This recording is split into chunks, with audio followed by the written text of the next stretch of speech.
Thanks for joining us for today's program, Understanding White Privilege, a Key to Dismantling Systemic Racism. I'm Terry Freeman, President of the National Civil Rights Museum, and I'm happy that you've joined us today. Why are we hosting this program? Because the first step in changing an issue is to understand it. And that's what we're going to do today with the help of our facilitator, Diane Goodman. Your first step was signing up for this webinar. We hope you enjoy it and we hope you learn something from it. Thank you. Greetings. My name is Vida Ajamu, Manager of Community Outreach for the National Civil Rights Museum. Thank you for joining us for our webinar entitled Understanding White Privilege, a Key to Dismantling Systemic Racism, presented by diversity and social justice educator, consultant, and author, Dr. Diane J. Goodman. There will be a Q&A after the presentation if time allows, as we are planning to wrap up about 4 p.m. You may post questions and comments in the chat box, and the webinar is being live streamed on Facebook and YouTube, so feel free to share with others. Now, Diane will join me from New York. Hello, Vida. It's such a pleasure to be with you today. Hello, Diane. Thank you. Thank you for your willingness to share your knowledge with us regarding the topic of white privilege. I'm looking forward to it. And so now I'm just going to turn it over to you so you can get started. Great, thank you. So hello, everybody, and welcome. I really feel honored to be invited by the Civil Rights Museum to share some of my thinking and my work with you.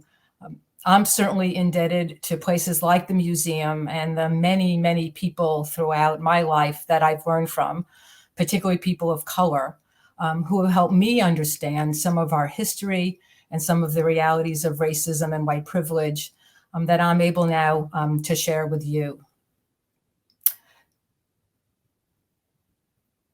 When I was asked to talk about white privilege, it felt important to share it in the context of understanding systemic racism, and with the intent, as Terry said, that in order to change something, we need to understand it, because that certainly has been my goal in life work, is to be addressing systemic racism and creating greater racial justice in the world. And I found that there's one helpful way to think about white privilege, and that's as the other side of the coin to oppression, to racial oppression. And they're really two sides of the coin. One is the oppression that people of color face, the discrimination, the violence, the barriers. And of course, we need to understand that. And of course, we need to be addressing that. The other side of the coin is privilege and the ways that white people are advantaged. And that's the piece that I want to focus on today. And again, I hope that by understanding this, it will help us better able to address it. So first, I want to explain, what do I mean by white privilege? Because I know that's a term that feels loaded for some people and is used in lots of different ways. And so I see it as benefits and unearned advantages given to white people that are denied to, and often at the expense of, BIPOC, and that's Black, Indigenous people of color. And that's a term that's being used more frequently today. And white privilege can be personal or institutional, meaning that it can be some things about how we personally feel that we're treated, or it can be things, ways that we benefit from institutional policies and practices. It can also be psychological, if you could just go back.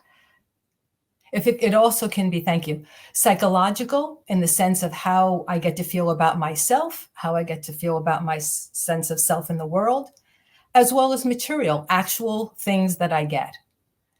And I want to clarify a few things from the start. When we talk about white privilege, I am not suggesting that all white people are the same. Clearly, we're not. We also have other privileged or marginalized identities based on our class, based on our sexuality, based on our gender, based on our ability, many ways in which we have other identities that impact our experiences in the world. So certainly we're not all the same. And I want to talk about the ways in which we do have some shared experiences as white people. Also, it doesn't mean that white people haven't worked hard. That I know my family came here as immigrants and worked hard and created businesses, as did many, many other families that are identified as white. And currently, there are many people who are working hard and who do not have an easy life. So it's not to suggest that, oh, I'm white, I'm privileged, therefore my life is easy, therefore everything is just handed to me. Clearly, that's not the case for most people. So it's not to negate that the very hard work and struggle that white people are engaged in. It does often mean that we will get the benefits of our hard work, that we don't face the barriers because of being white, so we can reap the rewards of our efforts. And lastly, it's not about being a good or bad person. That, as we'll see, we get white privilege whether we want it or not. And I think I'm a good person, and I certainly try to live my life in a way that's respectful of other people and increasing equity and justice in the world. And yet I also recognize that there are many ways in which I benefit from my whiteness. So again, not about being a good or bad white person or person generally. Okay. So the other term I want to clarify is what I mean by racism. And one way to think about it is as a system of accumulated advantages and disadvantages. And I'm going to come back to this a lot about this notion of accumulated advantages based on our racial categorization, because we know that we are categorized into racial categories that are not biologically based. And we'll see that in a moment about the creation even of the notion of whiteness and white people. And it assumes the superiority of white people and the inferiority of Black, Indigenous people of color. And so racism, under the system of racism, white people have the power to carry out systemic discrimination, which happens through institutional policies and practices, as well as cultural beliefs and values. And again, I'm going to speak about this more in a moment to really think about the institutional and cultural level of how these policies and practices are enacted. Next. The last definition I want to share is of racial equity, because of what I am often reminded of, and a mentor of mine, Barbara Love, has often said, we need to know what we are for, not simply what we are against. That it's not enough just to be anti-racist or anti-racism. What's our vision that we're working towards? What do we want to be creating? So one way to think about that is where all people have access to resources, opportunities, safety, including legal, political, and social power, regardless of social identity. So it's not tied to our race that we can be living a life in which we can thrive, and in where our race is not predictive of our well-being, or when public policies, institutional practices, and structures no longer favor white people. Right?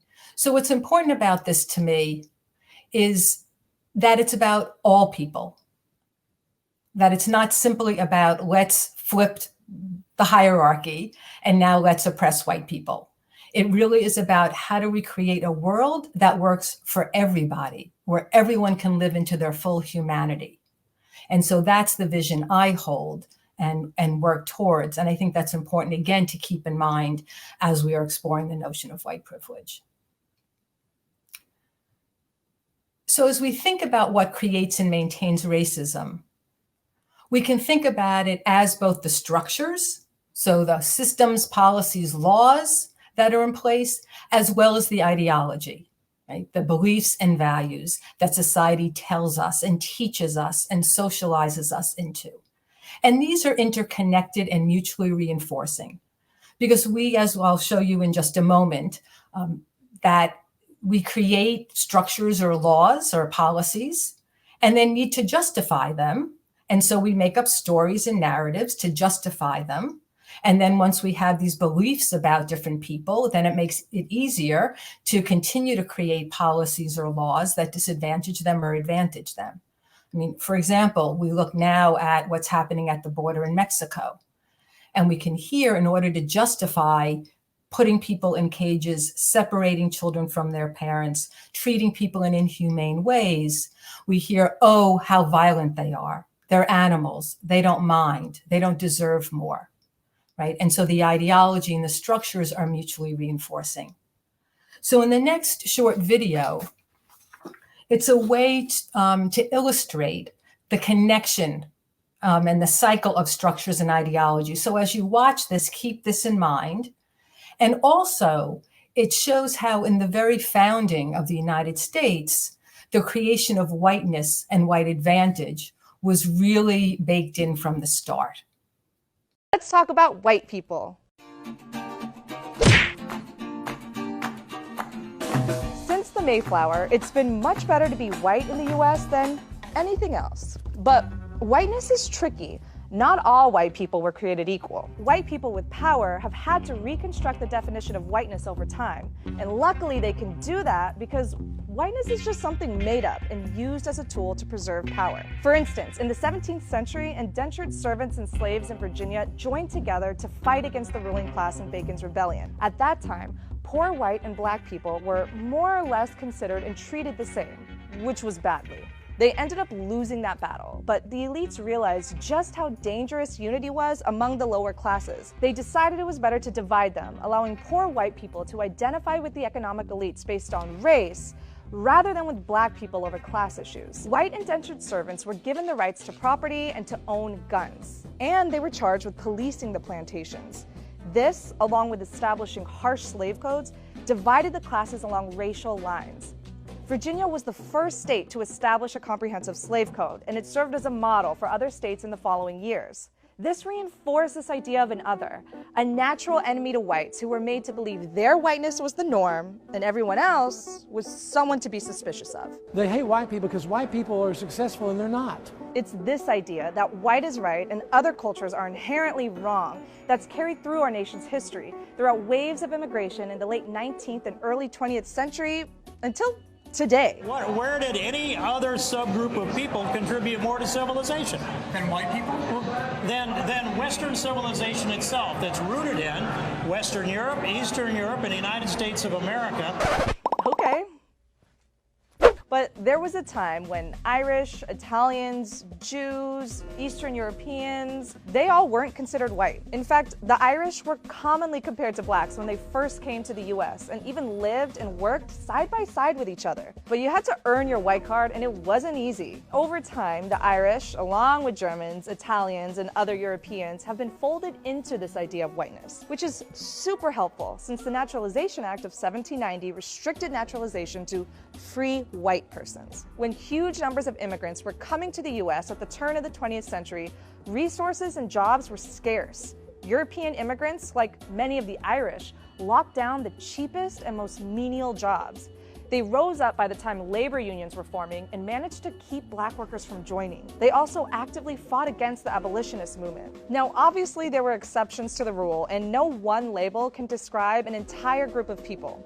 But for the most part, each group was willing to throw other groups under the bus to climb the social ladder. So as America kept expanding, the definition of whiteness had to expand. And as a card-carrying white person, you get all the privileges it entails, from better employment opportunities, access to higher education, and, avoiding that pesky police brutality thing. Donald Trump became the Republican nominee for president based largely on a platform of keeping out Mexicans and Muslims. And instead of the poor and working class uniting, racial tension and xenophobia distract us from a very real division: money, the haves and the have-nots, and the policies that strengthen the security of the 1%. But as the country becomes browner and browner, the idea that white folks are naturally superior to non-white folks is going to sound increasingly ridiculous.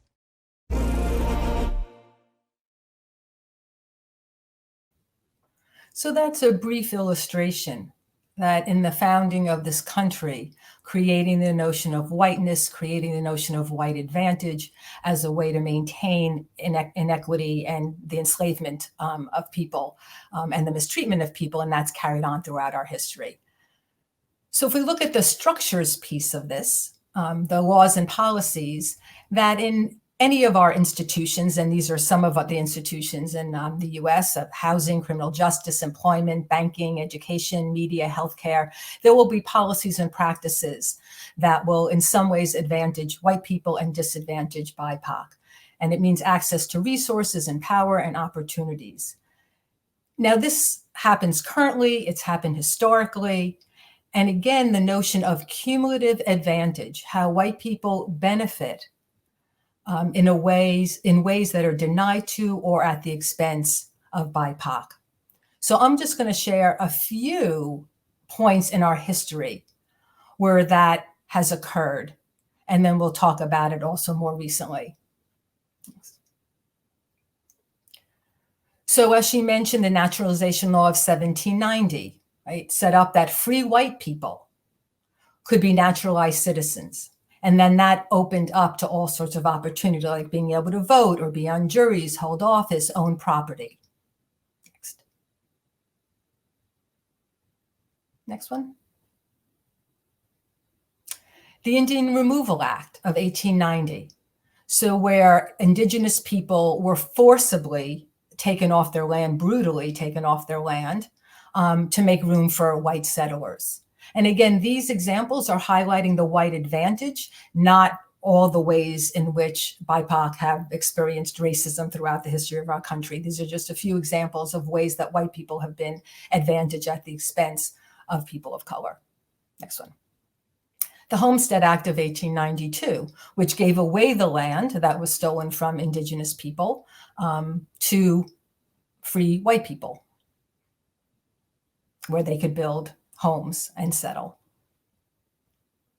The Alien Land laws of the 1800s, and these were in California as well as in other states. And this was preventing Asian people from becoming citizens, because if you weren't a citizen, you couldn't own or lease land. So this way it allowed the white people to have the land and prevented Asian people from being able to do so. And racial barriers to naturalized U.S. Citizenship weren't removed until the 1950s to the McCarran-Walter Act. So this stayed in place for many years in our country. Next one.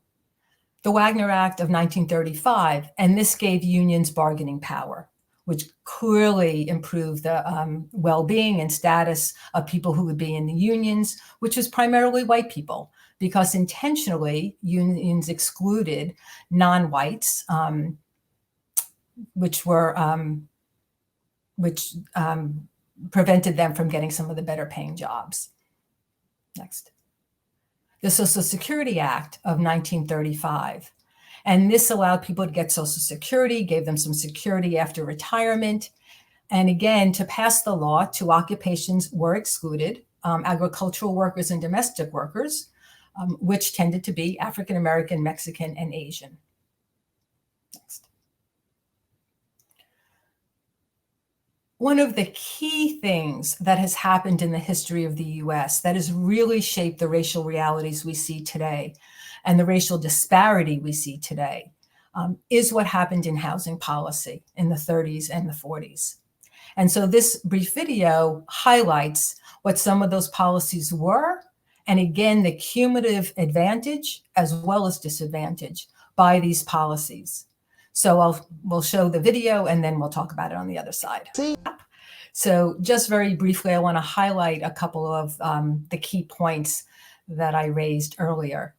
One is when we talk about white privilege, I'm talking about the benefits and unearned advantages that are given to white people that are either denied to or at the expense of BIPOC, Black, Indigenous people of color. That we need to be thinking about what we want to work towards, racial equity, which is a world that works for everybody, where everyone can have what they need and thrive.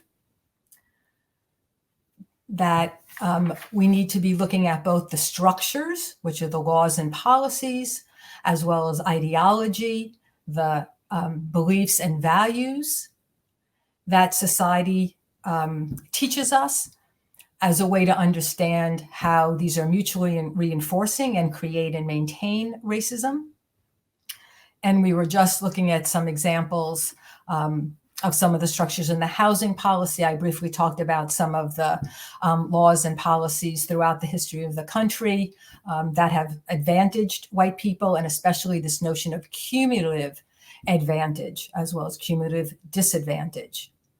And so this video was demonstrating how our housing policy really is an illustration of the cumulative advantage that white people have gotten that we still see today. And as John Powell says, which is what the slide that's up indicates, is that the slick thing about whiteness is that whites are getting the spoils of a racist system, even if they're not personally racist. And I said this at the beginning as well. It's not about that we personally have to be racist, that we personally have to have any animus towards people of color, that we can see the way the system is set up is we just get to live our lives, we just get to follow the laws, and we are still being benefited in ways that people of color are not, or in fact are actively disadvantaged. And the video also highlights how not only are these advantages cumulative, but they're connected to other institutions. So benefits in one institution, such as housing, is connected to benefits in other institutions, like education or employment, or being able to get bank loans. So it's important to understand how these systems are interconnected. Okay, thank you. And welcome to the people who are joining us late. Next slide. So now I want to talk about ideology, and those are the beliefs and values that the dominant culture gives to us. And those happen certainly through our media, and we're going to see a few examples of that. It happens through our schooling, what we learn about and what we don't learn about. And it also from messages from the particular communities that we may be part of. And the underlying message is that white people are somehow superior to BIPOC, Black, Indigenous people of color. Next slide.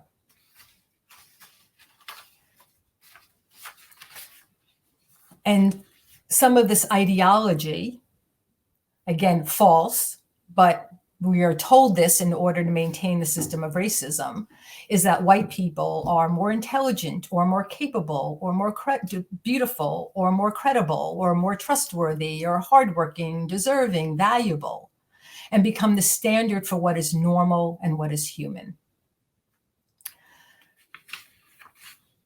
So again, this allows us to make sense of, well, if white people are in positions of power, then that makes sense because they're more deserving in different ways.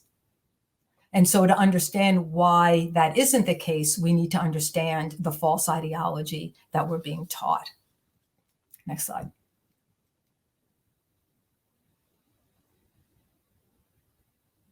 So we know that media is one way in which we get a lot of messages. We learn a lot about different groups, and this shapes our perceptions and shapes our biases. So in this short clip, and it was done a few years ago, but it certainly is timely today, about how riots get viewed differently, whether it's white people or Black people engaged.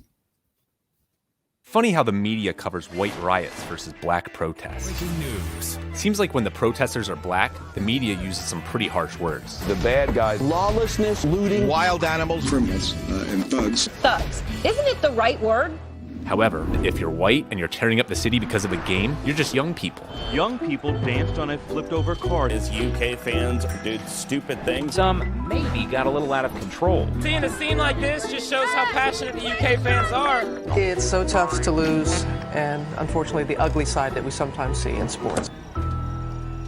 And notice how the police always show up to a Black protest in military-grade equipment, and yet the media claims they're just doing nothing. It's inexplicable why the police are doing nothing. Let's mobilize the National Guard. If I'm a rioter and I see the police doing nothing, I might feel like I have a license. You would. But at white riots, the cops actually are standing around doing nothing. Another group of cops over there just standing there. No one was really doing anything. These guys look like they could be watching a parade. And why is it that the leadership of the black community is always called into question? Where is the leadership? Leadership. The black leadership. The absence of leadership. And it goes back to leadership, but that leadership has to come from the community. But no one ever questions the leadership of white parents who let their kids burn down and vandalize their college campus. These are just young college students who think they're playing some kind of a game with police officers. You know, sometimes they don't even call a white riot a riot. Party gone awry. Some fans got a bit too rowdy after the win. A dispute, a bloody brawl. There was some type of altercation. Waco, 170 arrested, 9 people dead. They're not thugs. Baltimore, no deaths, but it's a riot, chock full of thugs. Thugs. Just thugs. What if the media portrayed white rioters, same as black protesters? Let's switch the audio and see how it plays out. Breaking news, violent protest. What you're looking at is the unraveling of the civil society. Criminals and thugs. And they're raising hell, and they're destroying property. These idiotic thugs, rioting and looting, are hurting their own people. Wild animals burning buildings down. Especially if they know the media's all there, right? Got the cameras on everyone. It's become its own reality show. Who acts like that towards a police officer? Think for yourself. Don't let racist media color your perception.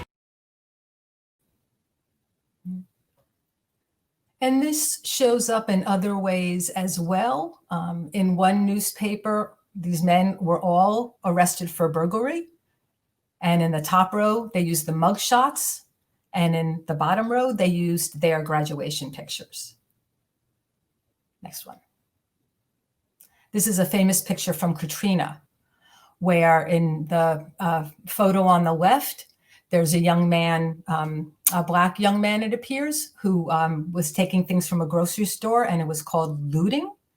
And when white people were doing it, it was considered finding food. Our standards of beauty have been based on white European beauty norms. And even when people of color are included, if you look, the woman on the left, who is the woman of color, basically has the same kind of features that the white woman has. So it's still a white standard of beauty, even when it's a woman of color.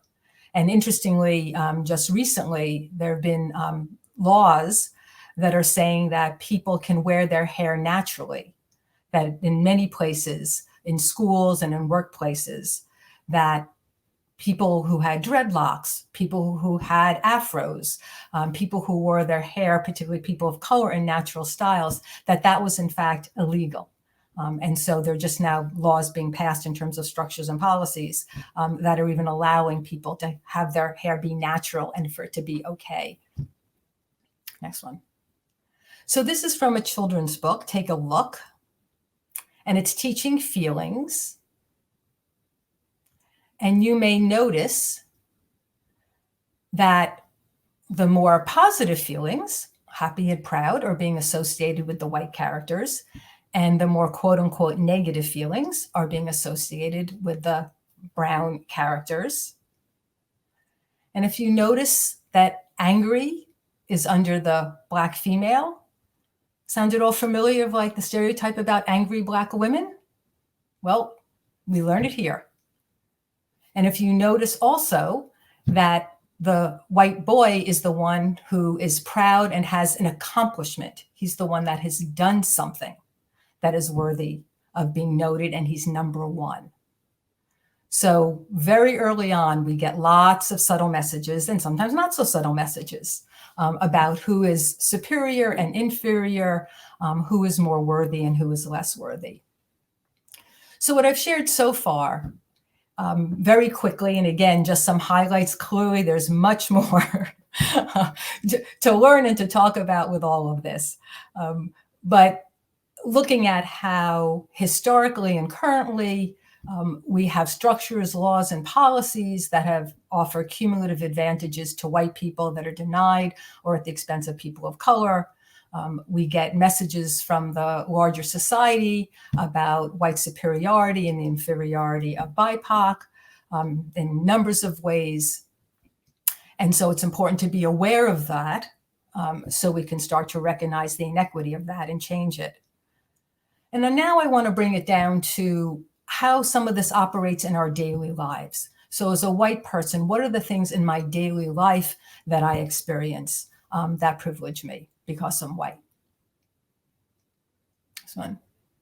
So I can get a job or get into college without people questioning that I just got there because of affirmative action or because they needed to increase the number of people of color and I'm some part of some quota, that people don't question that I deserve to be there.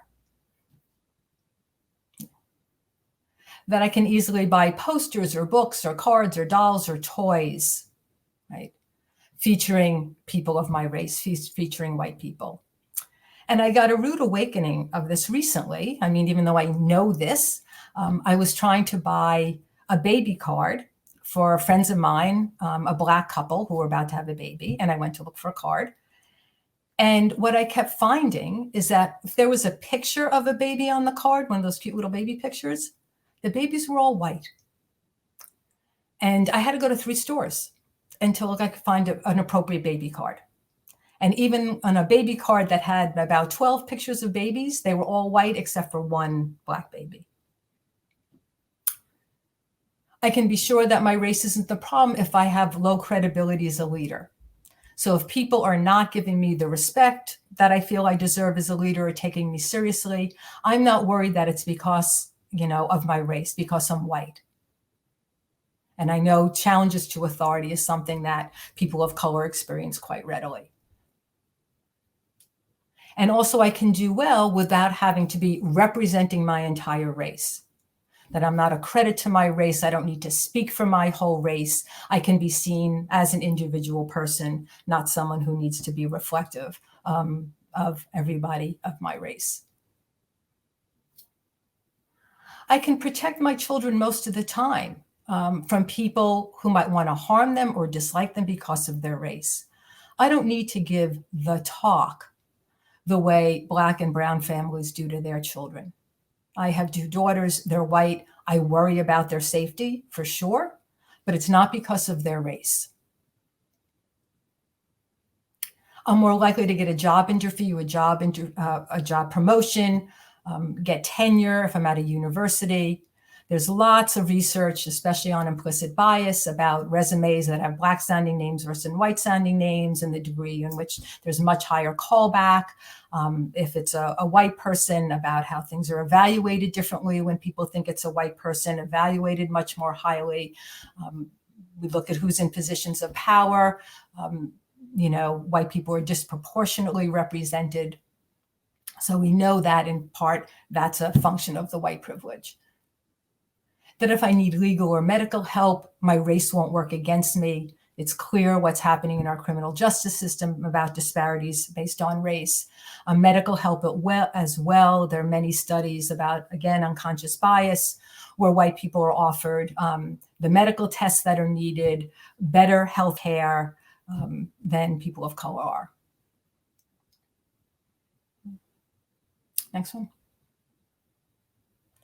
And in meetings and organizations that I belong to, I'm more likely to feel like I belong there, that I feel included, that people listen to me, that people talk to me, and not that people are wary of me or fearful or I feel out of place or that I don't belong. Because very often it's going to be other white people there. And unless I'm intentional about it, I'm rarely going to be in a situation where I'm going to be one of the only or few white people. So can you go back? Thanks. So privileges can be, as I said before, psychological or material. It's clear some of the material benefits, right? Get better jobs, healthcare, treatment in the criminal justice system, but it's also psychological.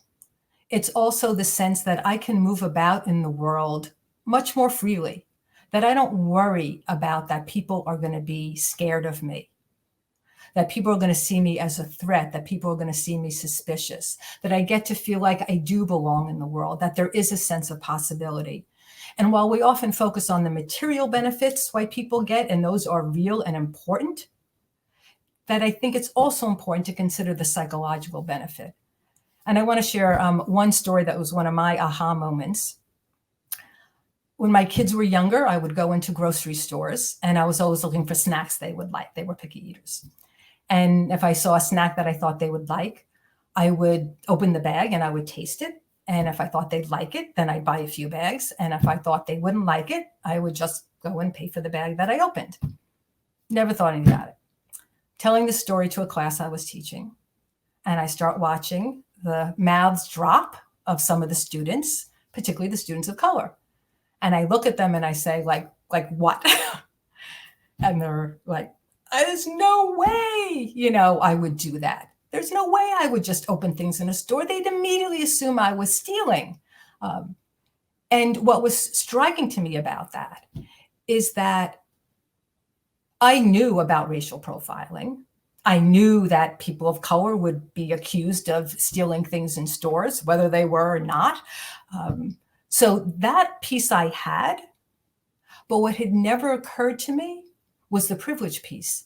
The fact that I could go into stores, blithely, obliviously do this because no one ever questioned me. So there was no reason I had to be thinking about it. And it never occurred to me that I got to do this and other people couldn't. It was just so normalized for me.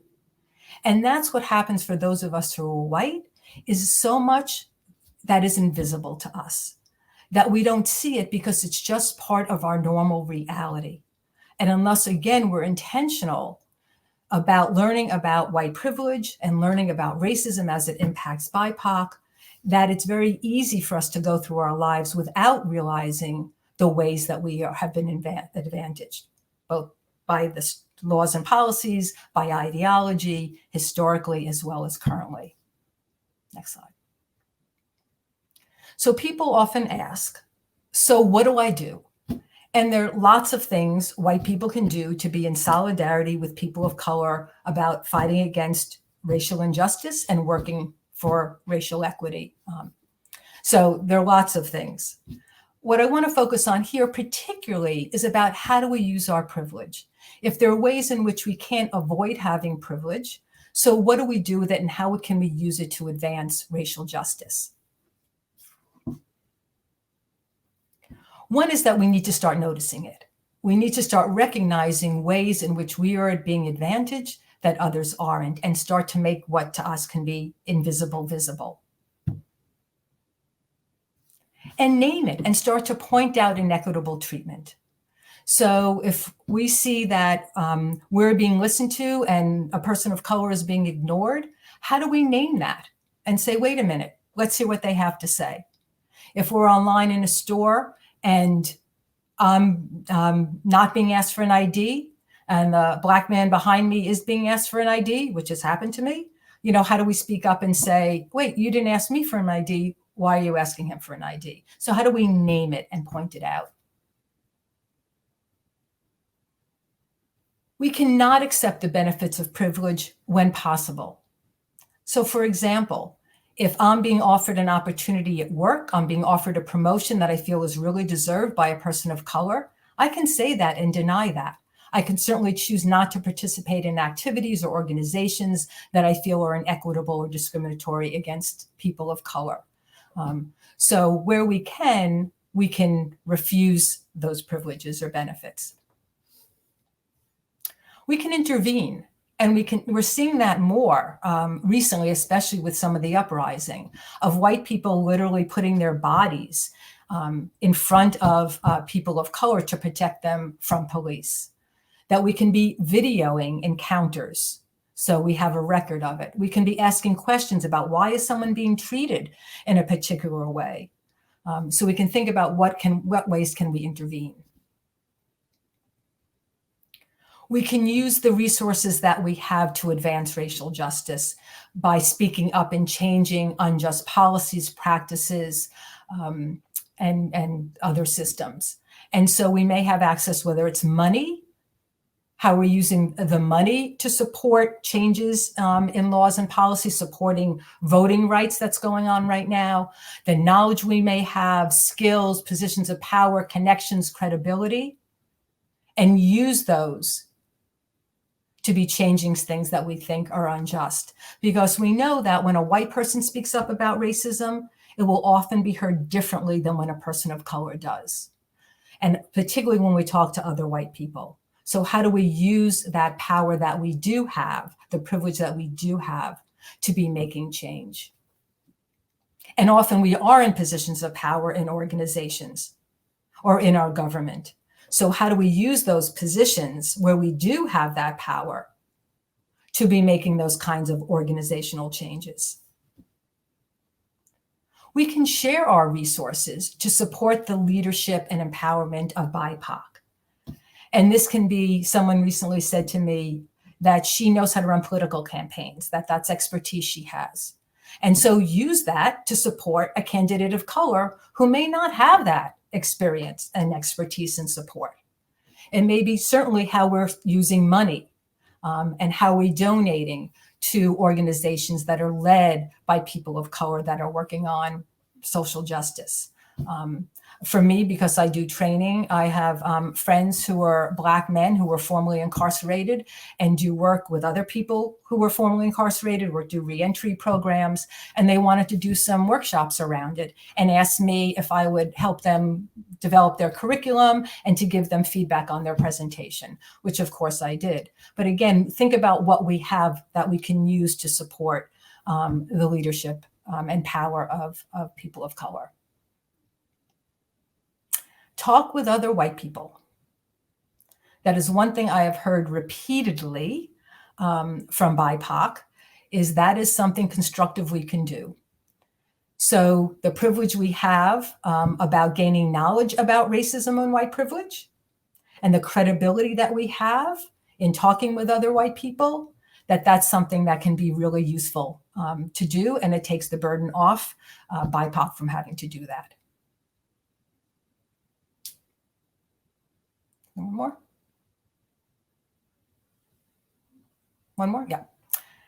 And we can yield power and make space for new leadership. That again, white people are disproportionately in power throughout our society. There was just some statistics in the New York Times looking at people in positions of power through, I think it was 900 officials or executives through all different institutions. And 80% of the leadership was white. So we can move out of the way. We can yield some of our power so that can be assumed by people of color. Next slide. And I want to end with two quotes by Martin Luther King Jr. that to me is really the spirit in which I think about doing racial equity work. Strange enough, I can never be what I ought to be until you are what you ought to be. You can never be what you ought to be until I am what I ought to be. And no one is free until we are all free. And so I think understanding white privilege, understanding systemic racism is about understanding systems that we all have an investment in changing. And I think our liberation, our shared liberation and shared humanity is based on creating a world in which all of us can live safely and thrive. So thank you so much for your attention and for your participation. And I think we have a few minutes for a few questions. Your insightful presentation on understanding white privilege. I appreciate, in fact, you given in historical context, as well as some many examples in creating a full picture for us. So thank you for doing that. Yes, we do have time for questions. So let's go ahead and jump into them.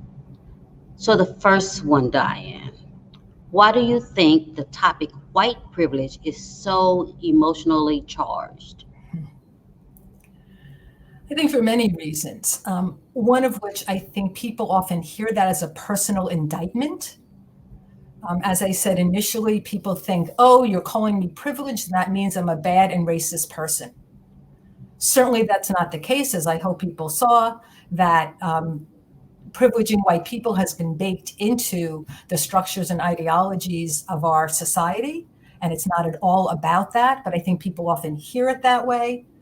I think people also hear it as a way of saying that you don't deserve anything you have, you haven't worked hard for anything, you've just had an easy life. And so people really resist that because people, many people have worked very hard for what they have. And as I said, are struggling, and because of other aspects of their lives and identity, because of class issues or ability issues or gender or sexuality issues, don't have the privileges that other white people do, who also have privileges in other aspects of their lives. So I think people feel like who they are is being invalidated in some way. And I think people also hear that as the expectation that, oh, then I need to give up everything I have for people of color, and I'm just going to suffer, which again is false, because as I've said, I really believe it's how do we create a world in which all of us are safe and can thrive. So I think there's a lot of ways that people hear it that, from my perspective, is inaccurate and really stops us from really looking at things more clearly that would enable all of us to be able to move forward. Thanks for that. And that's why doing things like this, having the webinars and having conversations, are so important, so we can have a better understanding. So another question. What specific changes in policies or practices do you see still need to happen to help dismantle racism? Where do we begin? How much time do we have? Well, let's see here. I think you have about 5 minutes. Right. So, I mean, clearly many things. Clearly, we have made some progress, and we have lots more that we need. So one is clearly what we're seeing now is around our criminal justice system and about policing.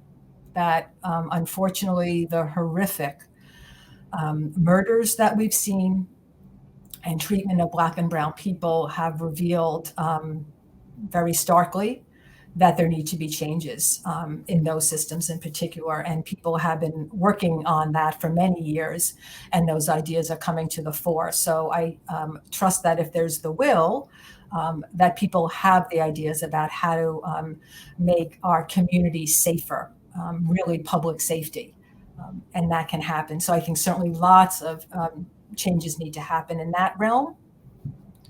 People are also talking more now about reparations, which I think is also an important conversation to be having, to really look at what has been stolen from Black people in particular, but other groups as well, Indigenous people certainly. And so what would reparations look like? How can we repair the harm and really allow people to have greater equity? So I think that's another important thing to look at.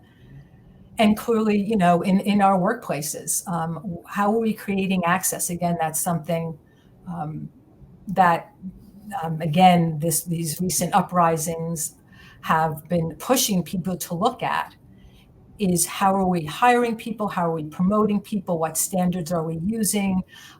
How are we creating space for new leadership and new voices to arise? So I think really in any of our institutions, we need to be looking at our policies and practices with a racial equity lens, to look at the impact of what we're currently doing is in creating more equity or not for people. Great, thank you. So the next one, why do you think white people feel yielding to privilege means the same thing as giving up power, possessions, or something of value, when that's not necessarily the case? So again, I think people have a notion of a zero-sum game, that if you get something, meaning if people of color get something, that I immediately lose. And it's a zero-sum game.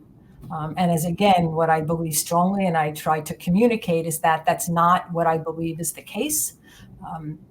So on one hand, I think it is possible to create a society in which everybody has what they need. So it doesn't need to feel like you have and I don't. And at the same time, in order to get there, there will need to be some redistribution of power and resources. I think of it as if you've been used to having, you're one person and you're having, 9 slices of the cake while there are really 10 people. It's like, I'm not going to be able to have my 9 slices of the cake anymore. If we're going to be equitable, we're all going to get a slice of the cake. So it doesn't mean I don't get any cake, and it doesn't mean I'm going to go hungry, but it does mean that I'm going to need to be sharing the cake in a way that I didn't need to share before. So I think there is a part of the concern that does mean that I can't automatically always be in positions of power or just hoard resources. But the corollary to that is that we can create a society in which people's needs will be met. So there won't be that need to be feeling like I need to worry about my safety and well-being, that will be taken care of. Okay, so last question, and this is, we're really close on time. So last question, do you know of any practical examples where someone yielded to their white privilege to intervene in creating a more equitable situation? Well, I think history is filled with them. Certainly, we know that change happens when people work together in social movements to create change. And those are led by the people who are most impacted. And around racial justice, we know that people of color have been fighting for racial justice since the beginning of this country, if not before. And white people have always been part of that. And so I look to those examples as people who were willing to put their privilege on the line to work in solidarity with people for racial justice. So I think we have a history of that, but more, currently, I know people who have given up their positions in organizations. So there can be leadership by people of color, or recognizing that different voices and different leadership is needed, and they have stepped aside intentionally. We see white people out on the streets now, part of the protests around what we're seeing around policing issues. So I think, there are examples in front of us of white people doing that. So they have existed and they do exist. And I hope we will see more of them. Okay, great. So that's all the time we have for questions. Thanks again, Diane, for answering our call to present this webinar. Thank all of you for joining us today. The webinar will be available for replay on our website, civilrightsmuseum.org. Please browse the website, as it is filled with information, resources, and programming. So thank you again. Have a wonderful day.